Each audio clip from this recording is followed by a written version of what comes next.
Navi's turn to ban.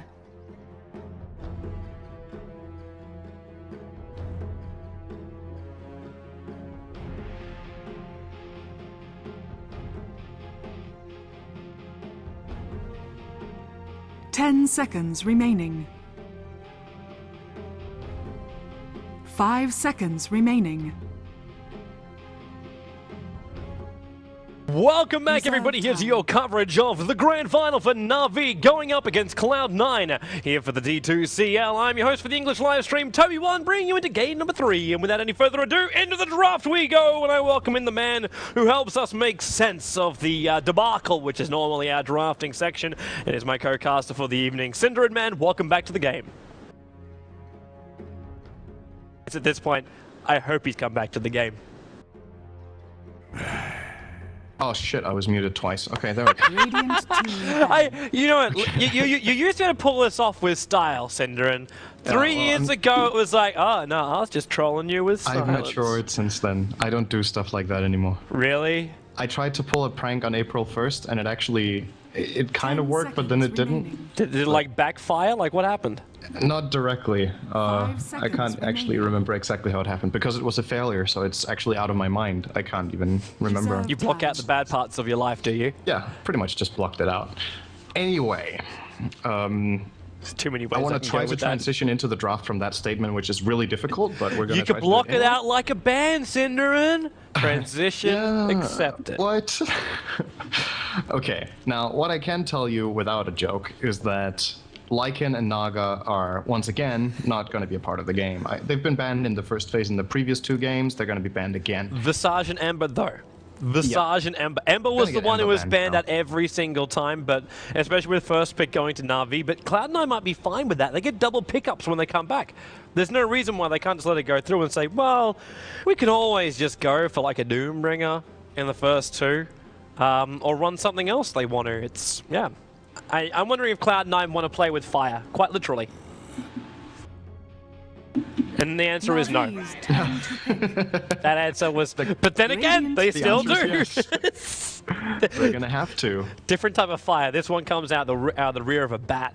This is kind of reminiscent of, I would say, to me it's been a while since the first ban phase has been so locked in place, almost, I would say.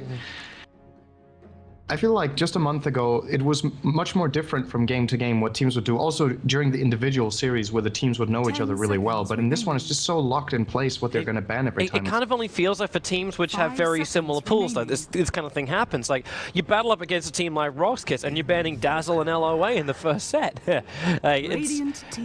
For predictable teams, I think you're 100% right. You can go, yeah, you know they're going to play this, so hey, maybe we try something different and we mess up the first 2 bans.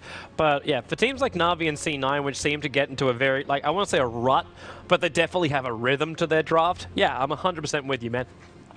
And the thing is, this is not something that the teams have always done. I think if you just go back a few months, I feel like it was, for teams like Cloud9 and Na'Vi as well, it was a lot more varied in the first phase, but I just feel like the teams right now have just locked in place. Lycan is stupid, Naga is dumb, and Ember Spirit is Ember. So those 3 are like out every single time.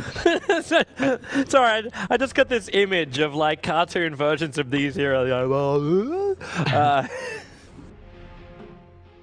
Moving on. Yeah, I just, this to me is kind of locked in place. And there we go, the Invoker again for the team that did not get bad. Actually, in game 1, Na'Vi got bad and Invoker, and Cloud9 is not going to let that happen again. Yeah. It's too powerful to go up against. And there we go. The big man. It's good to see. The big man comes back. The beautiful combination, which I've been watching of late with the Centaur, is actually the ability to run dual lanes with the Centaur. And you run Lich and Centaur as this off-lane dual lane.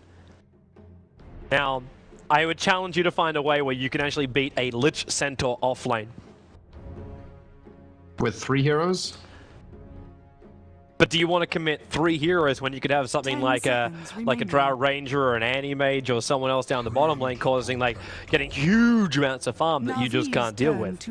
Oh, you mean a Lich Centaur dual lane safe lane? No. I'm talking off lane.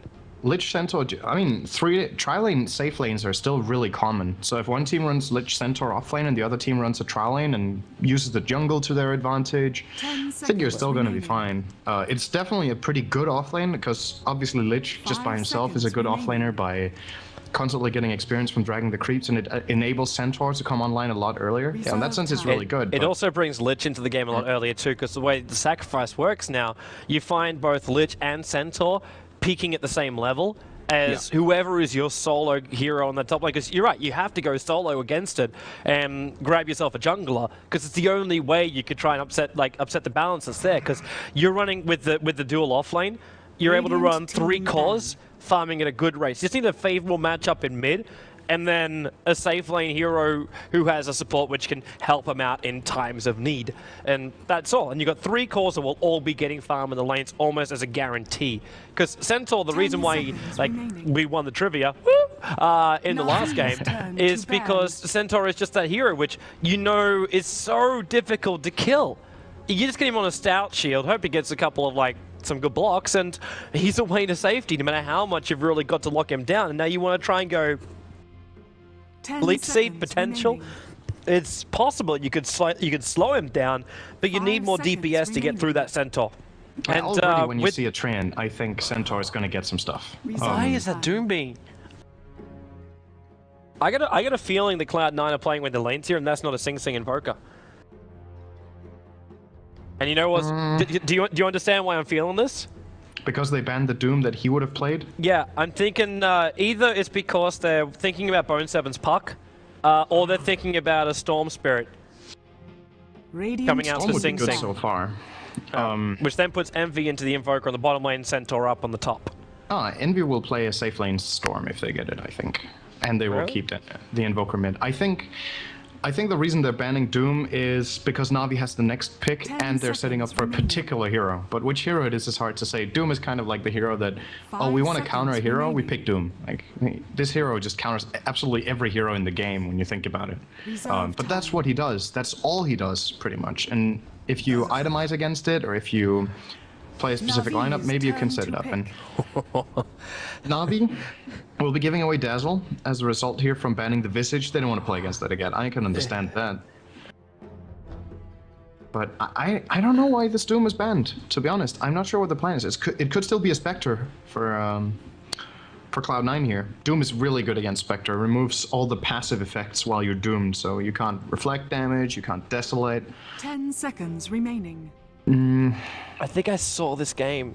I think I saw almost exactly this game before with selections. I'm trying to go back through histories to find out what's going on. But this draft looks very, very familiar to me, and I can't pick where it's from. Empire? It could have been something like Team Empire, because I know they are an Empire draft. They're a big Dazzle lineup. But the way I remember it happening is exactly the way I was describing it before. It was the Lich Centaur offlane. The Dazzle was harassing the offlaner out. And I remember because it was an offlane Puck. And Dazzle ended up going one-on-one with an offlane Puck. I'm putting pieces together, and eventually I come up with a full draft. But it was harassment Dazzle on the bottom lane, which basically left the space for the farm. But now with a VS in the mix-up, okay, we're racking up the aggro here. We're racking up a lot of auras between the Weave, the Vengeful Spirit aura, the Centaur ulti. They don't have some great lockdown over the Weaver is my only downside right now, but with this kind of lineup, they could just force it. They could just throw a Luna into this mix-up and just force anything they want to. I'm wondering if the Venge is even a support. You'd actually put it in the hands of Eternal Envy. They've done it before. That's true, but then you could go into something like a Bane to control the Weaver. That would be an option. There are a couple of reasons why Venge as a core actually makes a lot of sense in this game. So first of all, they wanted the Venge so that they have the swap against Bat, which is great. They want a targeted stun against the Weaver, which is great. But looking at Navi's lineup, it's really short range. And if Venge has one weakness as a carry, it is her short range. She has everything else going for her pretty much. She has great damage, she has good mobility with the swap, she has a stun to lock down her target, she has minus armor, all of that. She's just short range. But if all the other enemy heroes are short range as well, I mean, you can just attack them anyway. Now that Na'Vi gets a Veno, they finally get a somewhat long-range hero, but it's still, I think this is one of the games where, especially when you have the Stampede to go with the Venge as a core, she can easily get into the fights and start hitting stuff, and there's not much on Na'Vi locking her down. I wonder if that's C9's plan here, if that was their thought. It could also just be a support, but I think, as far as games go, this is one of the better ones for a Venge carry. Navi's turn to ban. Well, you're going to find out in a moment, man. You're going to find out in a moment as we go into our last banning stage. So Earthshaker, the final ban to come out, which is kind of crazy to see, considering like Na'Vi already have a Venomancer as well as a Tree Protector. So it's basically saying one of those guys was going to be a core in this game. Most Veno. Yeah. But Puppy, he's got one last ban as well, so they're both thinking that we're playing the support core. Is that what we could both be considering? It's possible. I feel like if you're banning out the Visage, you're expecting a support core, at least, from Cloud9. You don't want to give that hero away unless you get a really good trade, but I don't know. We are going to see the Luna, so they're not expecting Venge to be yeah. But Puppy, I think, had the same thought as I did, as far as just the carry heroes. And this may be very core, like, key as well, considering if Na'Vi can delay this game up, Weaver, like, he should technically be able to deal with the Centaur. He's going to be worried about the Invoker having both Orca as well as Scythe of Vice. But if it is just going to be a VS, then Na'Vi would really love their chances in this late game. And if it isn't if it is a VS core, then yeah, they're great. If it's not, then it'll be a little bit more problematic. And Paladi's not picking straight away, which means I don't think he's expecting that Luna ban to come, or else he would just be picking up his next support hero straight away. 5 seconds remaining. Well, we're gonna see what the decision is. That doesn't give us any answers. Gives us no answers whatsoever. Because they also, like Owie in the past, he's run that Alchemist support. You could have very easily, like, I don't know if we're going to see a full hard farmer, and then we have to throw the other option out there that's actually Sing Sing in the middle lane as the Alchemist. So this actually causes more questions, and it raises more questions than it does answers. Because you could still push Invoker to the safe lane, run the Alchemist as the solo mid, depending on what Na'Vi you're going to put there, because we don't know that either yet. And then the VS, Dazzle, and Centaur are the remaining ones left over. Nature's Prophet's in for Na'Vi. And that's played by Funnick. So we get a solo mid Dendi Batrider in this game. And it looks like we're just going to see Na'Vi go very defensive. They don't have to go aggro with this lineup. They could leave Tree just to pull. Like, I'm saying Tree and Protector, not Nature's Prophet, not Man. I'm talking about Tree and Protector. So they could actually try and do dual lanes, because it's the older version of like Weaver off lane with Living Armor. It's normally quite stable. I don't know how stable it is up against a VS stun into an Alchemist stun into a Dazzle heal. Don't think you want to go against this lane as Weaver. No, it's dangerous. And it might have been Navi's plan to offlane the Weaver, but this might be just damage control. That they're like, okay, this lane is just too ruthless. Our lane cannot win against it in an aggressive try. We don't want to sacrifice our Weaver. We get a Prophet. And I can't believe I'm saying this, but I'm happy to see a Nature's Prophet. It's like, that was the hero you were like, oh, not again, right? A few months back. But no, Prophet's amazing. He brings through the tight closes. It's awesome. You're extremely biased on this because it's your favorite hero. Quite possibly, but then again, he's second to Drow Ranger. But still, I feel like Prophet has really fallen off. He hasn't just fallen off a bit, he gets picked way less than he used to. The game has just shifted, so I'm really curious to see how Na'Vi can make use of it in this game. And just looking over the drafts, I feel like in this game for Na'Vi, in terms of disable, they only have Lasso. So much pressure on them to find these kills early on based off of slows, because when they get into mid-game team fights, my money is on C9. I don't know if you agree with that, but in a mid-game team fighting potential is really not that good, I think, right now. Yeah, I'd agree with you. I would 100% agree with you. Na'Vi's fighting potential is all about kiting with this lineup. Yep, like, exactly. if C9 get the first initiation off, then they will control the fight. Because it's only going to take one call for Na'Vi to go down for C9 to get the advantage. Alright, and that's, just a sec. Okay. Sorry for interrupting you. I have a really important point on that before you continue. Go ahead, man. You're playing with 1 stun and 10 slows against a Centaur. You put all your slows on the guys, and you're expecting to win the fights by kiting. and the enemy team has a centaur. That's just not gonna work. Well, technically you've got two. So You've got Lasso and you've got Tree Ulti. yeah, Tree Ulti. And Tree Ulti is basically their clutch ability to go up against a centaur. What else do they have? Okay, they have Sprout as well, which isn't a stun, but which could play a really important role here. But what do they have as slows? They have Gale, they have Sticky Napalm, they have Leech Seed, they Venom have... Ulti. Sorry? Venom Ulti. It's not as low. Ah, yeah. Just his Gale, his passive... What's that called? Why can't I remember what that called? Poison Sting, right? Yeah. So they've got those two slows. I mean, just looking over Navi's lineup, I feel like the most important point, exactly like you said, is that Navi wants to kite. They want extended fights. They don't have burst, and they have good mobility for themselves, but they don't have too much to hamper the mobility of the enemy team. Ooh, he's right. He's right. Woo, woo, he's right. Sorry, I was waiting for either Sing Sing or Envy to pick a bloody hero. Has Envy ever played Invoker in an official game before? Yes. Okay. Yes, I've actually that was cast... kind of the block for me. I don't think I've seen it. I've cast multiple games where he's played the safe lane Invoker. Oh, multiple games even? Yep. Maybe Nahas can actually give us some stats on the history of this, but I remember him at least 2, possibly 3 to go off my memory. But maybe, yeah, how many games have we seen Envy take an Invoker would just be the main question, because he's always going to be either safe lane or something else. But the other main reason is because you look at the lineup of C9, and it's very rarely that you see Envy take the Alchemist. That's always Sing Sing in the mid lane, and for most teams, it's always going to be an Alchemist in the solo mid.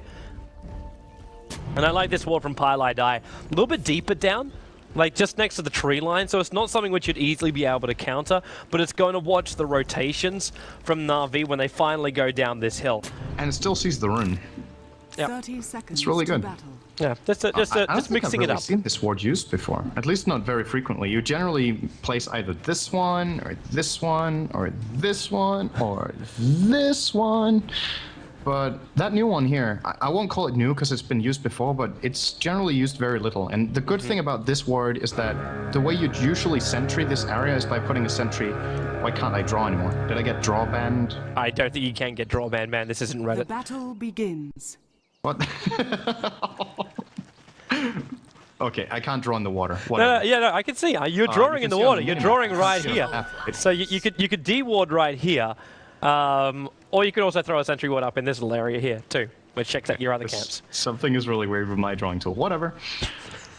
Now you're going to run an aggressive trial lane. Let's have a little bit of a look at this, because they're running a trial lane with double slow and a Weaver, which is great on paper for just chasing down heroes and doing good damage, but I feel like C9 has what it... They have what they need to hold their own. C9 have no problem as long as they don't go out past the tower, but they're running, with the heroes in this bottom lane, they're running 3 range heroes with the extra bonus heal, and if Na'Vi do want to try and go aggro with like a Weaver, like he went Kuchi level 1. Like, I know it's like escape mechanism, that's what it's all about, but you got 3 heroes who are going to be looking to deny up as much as they possibly can. In fact, right now I think I've seen more denies than actual like proper last hits which give gold on this bottom lane, but there's no way Na'Vi can get the upper hand here. Even with a Gale, it's actually more of a problem than a savior. Leech Seed on Eternal Envy, you've still got like heal and VS stun to keep like the tree away from dishing out damage. And the Weaver's early point of damage isn't going to be enough. I'm not quite sure exactly what they want to try and achieve with this. I would agree with that completely. I don't think this is Navi's lane to win. I think they realize as well, Puppy's already leaving. It's like, fuck this, I'm out. I got a feeling they wanted first blood over on something like the Centaur. I think that's where they were really going with this. Puppy, where are you going? He's looking for the courier. He's looking for the courier to come to Sing Sing. Sing Sing just got the money for the bottle, and now he spent it, so he's just waiting for the courier. The problem is he had to wait for the timing of the wave to go, but the vision, it cuts up to here because we're in daytime. So he has to pick that timing absolutely perfectly. He can one-hit the courier though, because he has 85 damage. Well, he just saw it. Oh, he mistimed it. Yeah, only by a second. But Sing Sing, wait, Sing Sing, he didn't see it. Oh, I think there was some kind of screaming. No, he went back to center boss. No, couriers, why you be dying? Oh, no. Oh, that's just like... Oh, Sing he Sing- dodged it. He dodged losing the courier. Oh, very well played. Oh, shit, he actually just lost the bottle with it instead. Oh, it's like second thought to bring it back up again. A Puppy, like, the chance of that working had to be so low. He missed the first time by a second, and then came back out and he showed himself on the lane. That was the crazy thing. He was perfectly visible for Sing Sing, but I don't think Sing Sing was watching for that.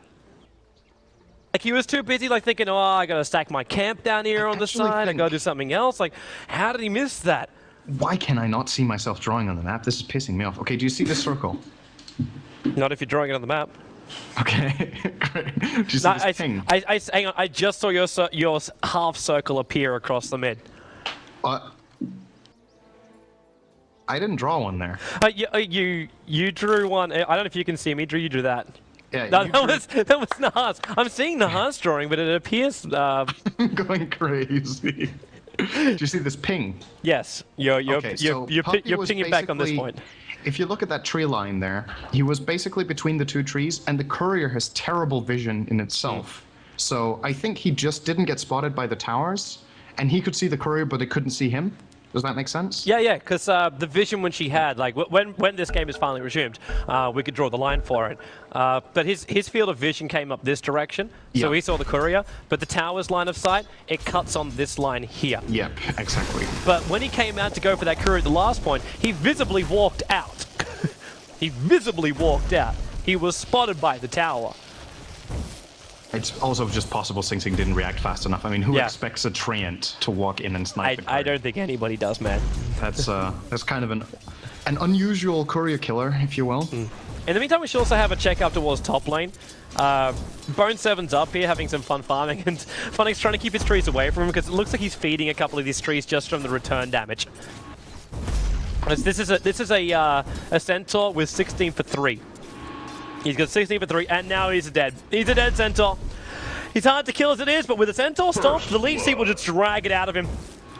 And this first blood going to Funny, it was really, like, that was overconfidence to be up there. And Puppy, another successful rotation. That's 2 for 2. Funny worked really hard for that kill. Or Dendi. Is he really giving this a shot? He's going to come right now on Sing Sing. He needs his own Batrider illusions to go in there and tank up the tower for him. But he decides not to commit the whole way with the Firefly wearing off. While up on top lane, we're going round 2. Bone7. He's got some good movement speed on him. Centaur Stomp, then Funnick. You got the sprout for this. Not a tango on Bone7. He couldn't eat his way through. In fact, Puppy eats his way through for him. Gives a living arm over to Funnick, who needed it because he's being attacked by... Yo, Funnick, back it up. He's being attacked by almost 2 creep waves if he decided to follow that one down. And Bone7 will survive. But Puppy can zone him out with his huge physical DPS. It's so crucial for Na'Vi, this first blood. I think it's the most important first blood we've had in the series so far. Pylai die? Why is this? It's almost like TI3. What the hell? Oh, he got into the vision again. One more hit and he had it. These courier kills just won't let me talk. it's like TI3 all over again. Remember how many couriers died during TI3 while Avorce gets zoned out by a haste rune at VS? He had to leave the bottom lane. Avorce is now back into his number 4 role. Just the sacrificial lamb on the off lane. Yeah, but what were you saying, Puppy, before, Puppy? Oh, wow. You upgrade. Cinderin before... Upgrade. Get lost. I was saying... Sorry, man. I'm sorry. Let me try to go over this. So the top lane, Funnick was actually losing really hard to the Centaur, and he committed so hard to harassing him that he lost out on CS, which, of course, I mean, it's a Centaur after all. It's not the easiest lane in the world. But if that first blood doesn't happen, Bone7 would have had his Tranquil Boots. Funnick was pretty much out of mana. He had half the CS. Now instead, he's going to get Phase Boots. He's out farming the Centaur now in what would have been a lost lane, where that one rotation from Puppy just completely turned the top lane and didn't cost them anything elsewhere. That's the most important thing about it. Na'Vi are still perfectly fine in the mid lane with the Batrider against... Middle lane? Oh, never mind. No. VS stun into a concoction stun, but then again, he didn't have enough damage. Kuro threw out the Gale, and Sing Sing's dropping low. Pylai might be able to attempt a denial, but not when he's in the middle of the Firefly with 4 napalm stacks, and Pylai, 4 life points. Funnick got the last hit in. TP'd in, and he had the extra vision. And they bring down the 2 heroes from C9, they were the ones looking for the kill on Dendi. living armor strong ability right there. Dendi still survived with a lot of health there. I think the Sunstrike must have split between a couple of targets there. There were some creeps close to Dendi, so maybe he didn't take the full damage there, but still, with that living armor on, these kind of ganks can backfire really heavily, and it's one thing that you don't get the kill, but if you get turned around on and lose 2 for that, with it already the top lane going the way of Na'Vi, we're looking at 2,000 gold right now and 1,500 XP, and that's without any towers falling yet. They're just flat out winning the laning stage, which is what C9 did in the previous games, so... Yep. What's going to make it worse is like... this game about when we start getting to mid-game team fights, but if they have a significant advantage from the early game, I think they're going to be fine. Yeah, I'll agree with you, man, because they're getting their initiation. Dendi's got his Blink Dagger.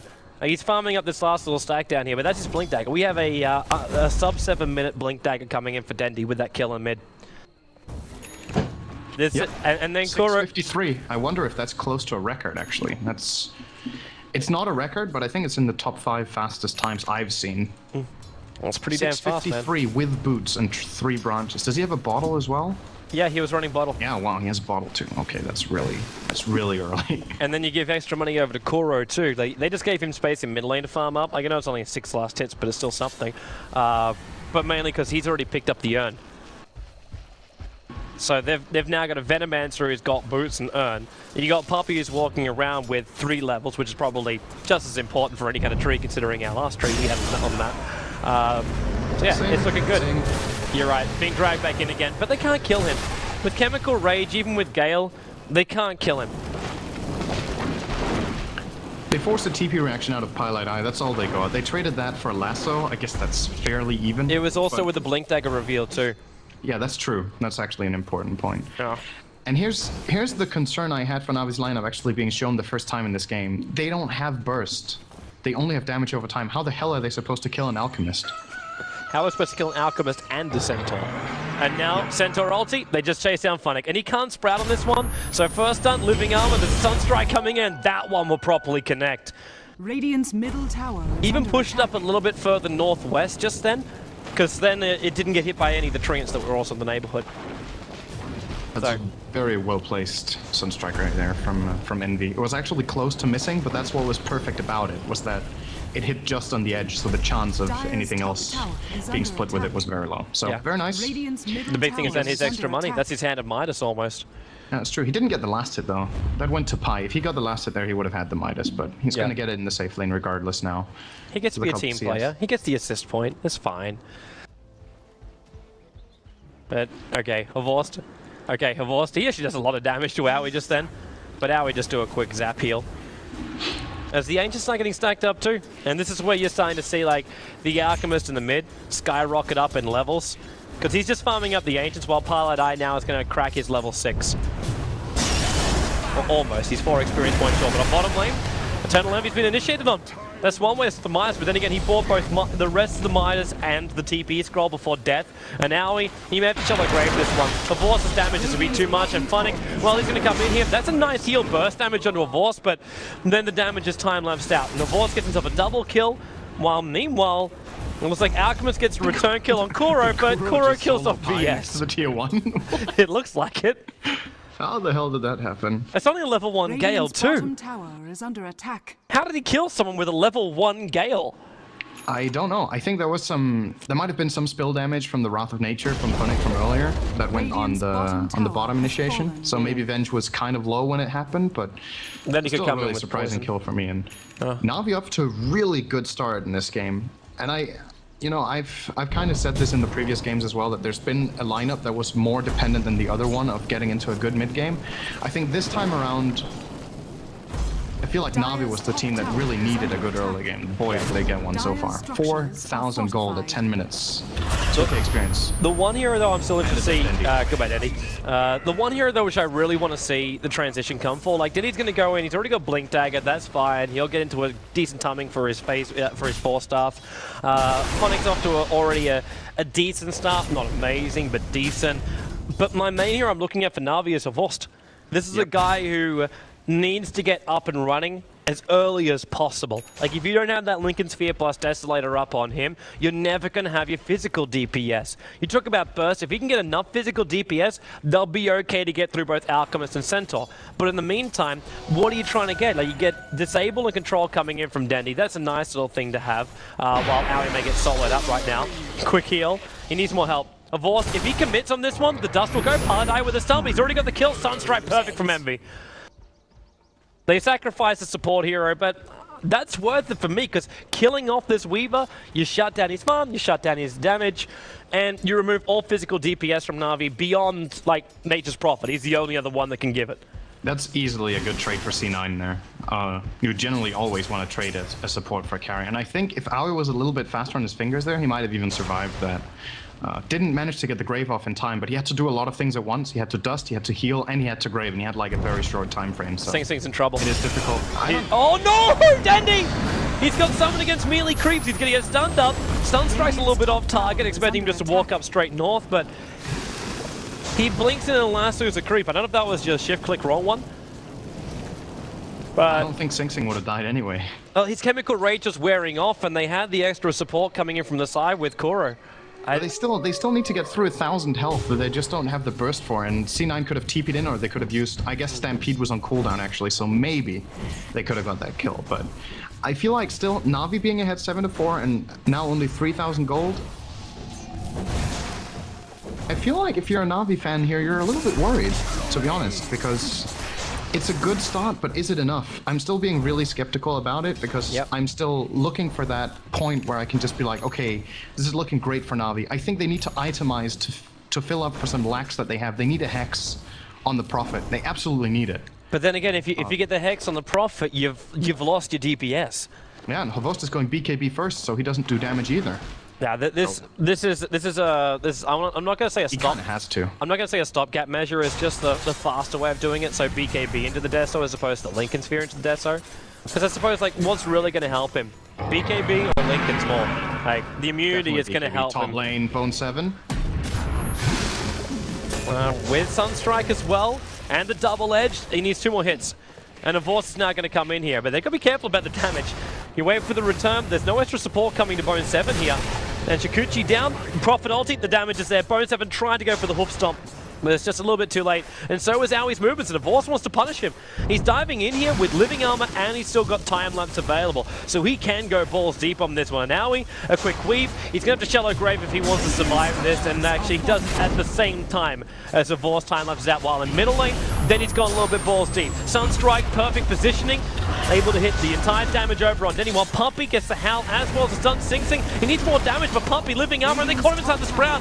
Funny joins him, then the lead seed is giving all the life points back to Na'Vi that they lost during that mid-engagement. And that's what you're looking for, man. Weaver getting some kills. Na'Vi diving in, picking up the mid solo, and now properly pushing into the tier 1 tower and taking it. Yeah, Na'Vi is playing so well right now.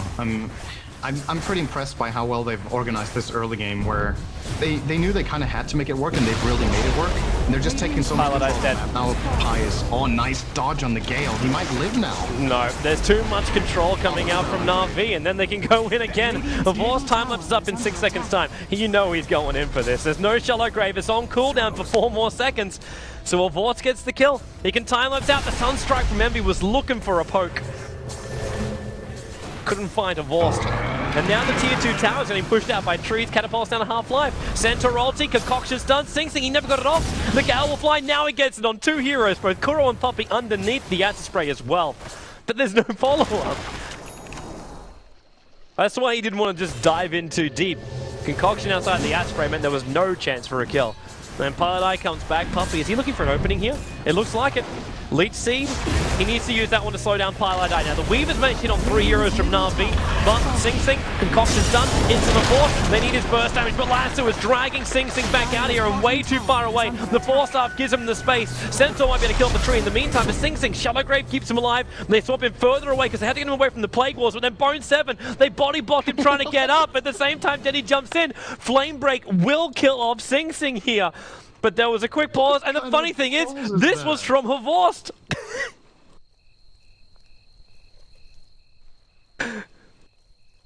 Okay, this I've seen some weird pauses, but this one is really up there. Just looking at the way heroes are positioned and what is available to cast right now. I don't know, I think Sing is gonna die, you're right. He's got 65 health, he's bottling, so during the time that...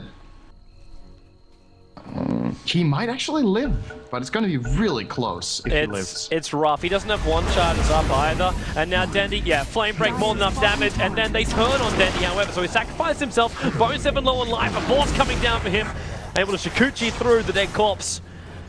And that's now 13-6, so worth the jump in for Dendi when they pick up both Sing as well as their off-lane Centaur anti-tactical force. Yeah, I think that actually hurt Na'Vi more than it helped them. Because C9 got the time to discuss, okay, we have this and this stuns ready, just turn and go on Dendi and we get him. I think Dendi's idea was Flame Break, grab it, get out. Yeah. But C9 is just like, wait, he's here. Instantly kill him. Yeah, but they still got the trade-off Na'Vi were really searching for, is just with a hero death to add to it all. And they're so far ahead now, it's pretty crazy that they're 7,500 gold ahead in this game, where they were certainly getting a lead, but I wasn't expecting them to get this big of a lead at 16 minutes against this C9 lineup. And it probably feels more like the experience graph is showing more than anything else.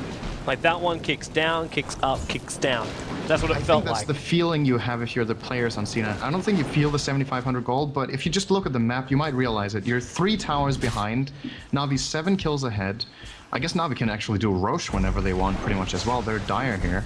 Well, they had a chance then when control in their favor. When Avors picked up the DD, they had quite a good chance, but Avors wants to finish his BKB.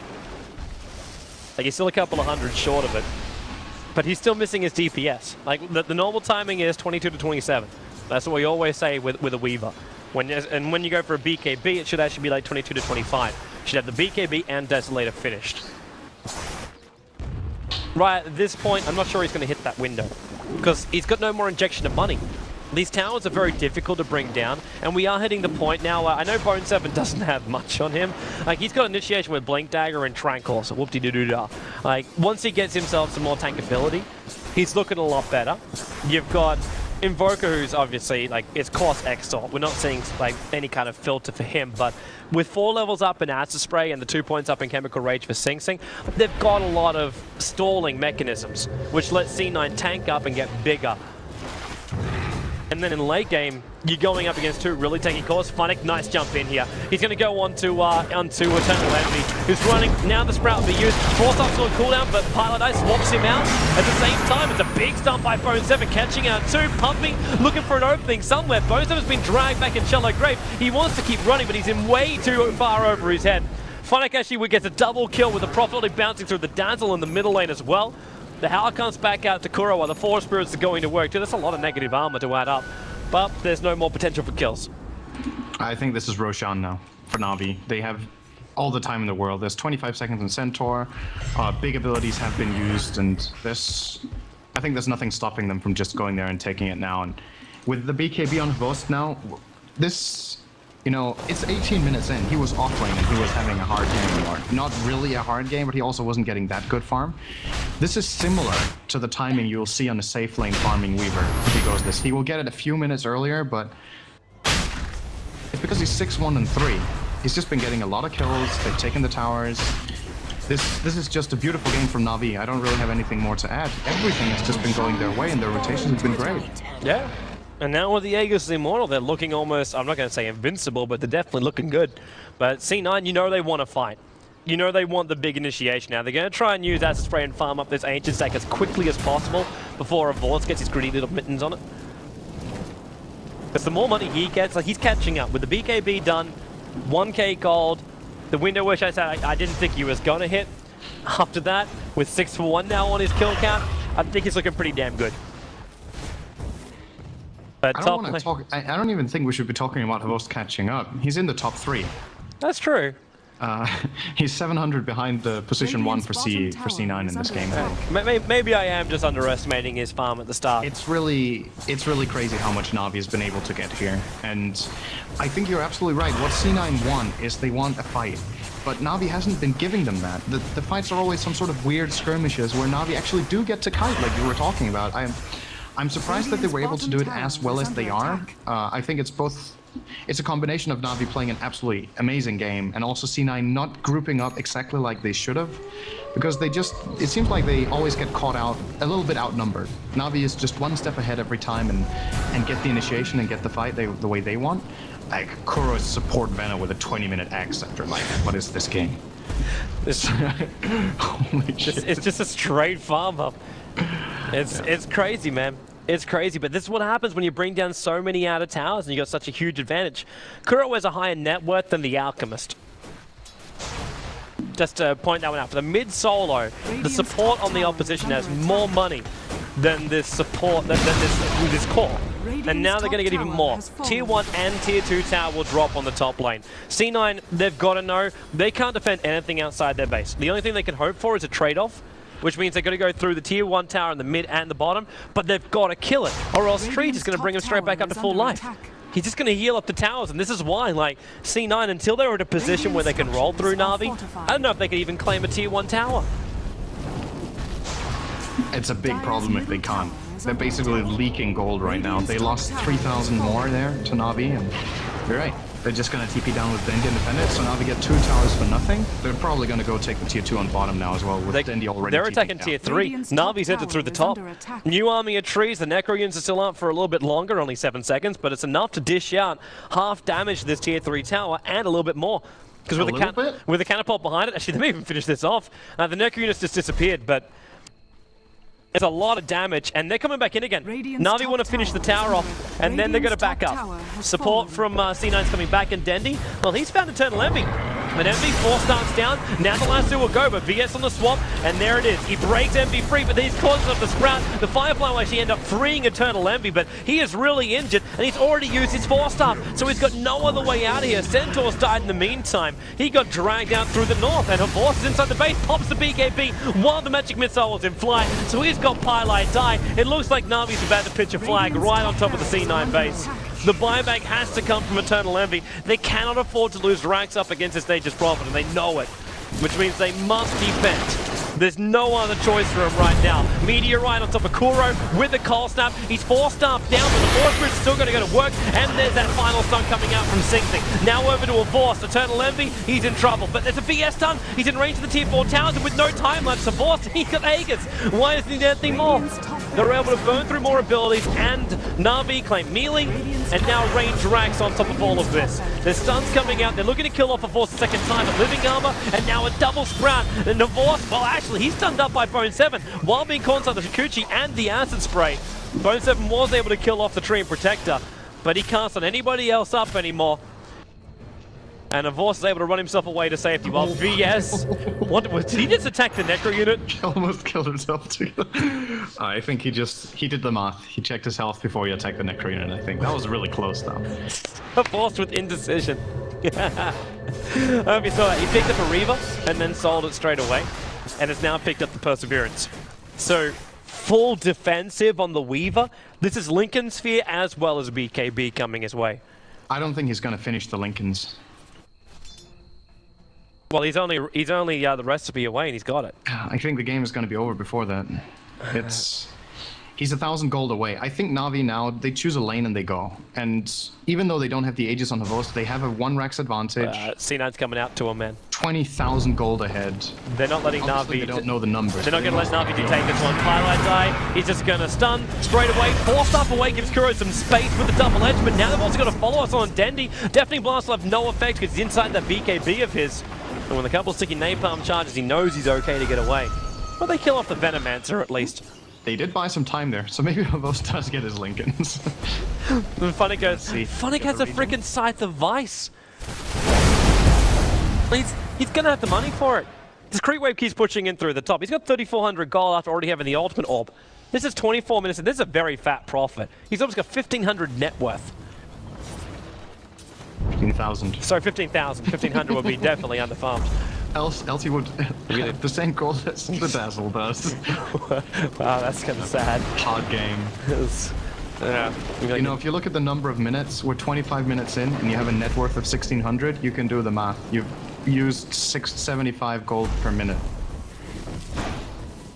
if you think of that in terms of raw GPM, of course his net worth or his gold used in total is higher than that because he's bought wards and stuff, but I think the GPM on Aoi this game is really, really low. Yeah. He's had a hard game.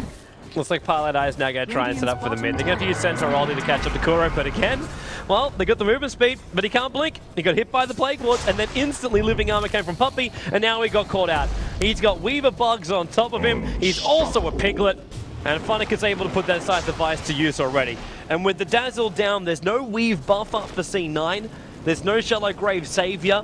And Na'Vi will just go high ground. The Firefly is coming on cooldown, which is a problem for them. It won't be back off cooldown until Dazzle's up again, but it doesn't matter. They can force high ground here. New army of trees, Necro units. Actually, where are those Necro units? They're on full. The courier's here. The courier's here. It has the Lincolns on it. You just want to see if he misses. Oh, VS, nice swap. Stops the lasso from Dendi, but Venno, that's nice coding at the on. Look at Dendi's life points. He's evaporating here, and all they can pick up is the Vengeful Spear. Now Centaur, double edge. Kuro, he's so low. He's still staying alive throughout this fight. Finally, they bring down a Venomancer. Sing Sing saved by the Shallow Grave. He's got to get away from these Plague Wards. He's got the heal. That'll keep him up, and the rest of Na'Vi, maybe they're being punished for being there too early. Lincoln Spear's up, but the Centaur stop goes. The Lincoln Spear, of course, won't stop that, and they get the bonus heal. What an awesome hold. That was so good from C9 there. Isn't that kind of crazy to think about? Like, Lincoln Spear, protect me from, wait, the Hoof Stomp? What's it really protecting him from? You've got to give it to C9 there. That was absolutely amazing. They're 20,000 gold behind. They just held the base like that. They're definitely fighting for it. But they need more though. They need more. It's possible for them to come back, and it's not because, you know, it's still an absolutely sick mountain they have to climb. But if they get a couple of core items and Na'Vi are a little too aggressive, then maybe. This one fight resulted in a halberd for Sing Sing. It's gonna be a hex for Envy. It's gonna be even better for Sing Sing. He like the halberd's one part of it, but he's gonna get level 3 ulti before the next engagement. And that's probably going to be his bigger thing. And Bone 7's got 2.4k gold. That's a lot of money to play around with. C9 definitely still need a lot more to come back in this game. Yeah. But this is probably going to give them the belief that they can do it, actually. When you get a fight like that, you're always like, okay, maybe we get another chance like that. And this time around, when they have a Hex on Envy, they have one more disable to set up the fights with. Of course, the halberd on Sing Sing is going to be really great against Tavost, who, well, he does have the BKB, but when that's over, maybe, or he could halberd the Prophet. And what they don't know is that Puppey picked up a mech, though, which Na'Vi were actually lacking in that previous push, and with that, it's going to be even harder. So, overall, definitely C9, also just the fact that they're going to push a tower. Finally! Finally, C9! They got a tower. Number 1! They're just going to go on. They know they can't. They know the trading is the best thing they can do right now, so... But then again, like the trade-off, like they're using their entire lineup to get a tier 1 tower while Funnick solos out the bottom. I still think it's a good trade, because when you're... If they can get a kill, yeah, I'm down for that. When you're this crippled on map control, you have to try to get something. Even if it's a bad trade, at least it's a trade, because if they don't do this, they don't even get a tower. And that tier 2 bottom will fall eventually anyway. I'm surprised they popped Fortification. That's true. That's a pretty big... And that Fortification went up to parlay the creep wave Vagger off, and Funnick was actually dragging his Necro units back. It's like he didn't want to actually feed them over. And now, well, Fortification down. They got an opening. Once this Aegis Immortal is over on Na'Vi, they've got a free ticket to life, and they know no Fortification is going to be up when they push in. That's a 5-minute window. Now 4 minutes 30 seconds. And it's when you see games like this that you wonder where Prophet went. He obviously didn't... It was Shadowblade. That's all it really was, man. He was still picked a lot after that nerf I fell. He wasn't as absolutely top tier after that, but he's still been picked a lot until about a month and a half ago or two. I think it was with the return of the Lycan. More people started saying, hey, this guy's actually really good when he gets Necro books up and running. He's banned everything. Then Prophet is just as good as before. I'm really surprised that we see Prophet so little. I still think he's an absolutely amazing hero, and Funnick is just playing a great game here and showing why. It's like every Dota meta when it comes around. It changes with trends. Like, you just got to put a hero back in the minds of the players. So they think, offlane, what do I want to run? Like everyone these days is thinking Centaur. Like if you go back a month and a half, everyone was thinking Timbersaw. That was in the age of the straight theorists. And then we move on to this like push lineup, and all of a sudden Prophet's fantastic. It's, yeah. The community is very fickle with the way they approach this. Now, middle tower, damn, that's a lot of damage already been dished out. But the weave starts up. They're going to be maximum weave as they jump out. Even Highlight die. Shallow Grave protect him. Sing Sing, he's looking for this dump, but there's too many heroes which are actually BK beat up. Finally throws it out and Funnick. The Pumpy comes in. It's a big ulti with VS down. Sting's going to follow it. Centaur jumps out. He can't split Funnick. The BKB is over on this nature's Prophet now. And Eternal Envy, he's coated in gunk and now brought down as well. Buyback will come out from Sing Sing, but it's already too late. They're going to lose their mid-ranks. Attempted at spraying a concoction, but Eternal Envy realizes it too. The GG call comes out. There's just nothing more that Cloud9 have to fight with, and they will give up this match. And that means Na'Vi have a 2-1 lead here in the grand final. But the game is not over yet. We've seen 2 games go rather, I'm not going to say one-sided, but definitely with the main advantage going the way of Na'Vi. 1 game with the main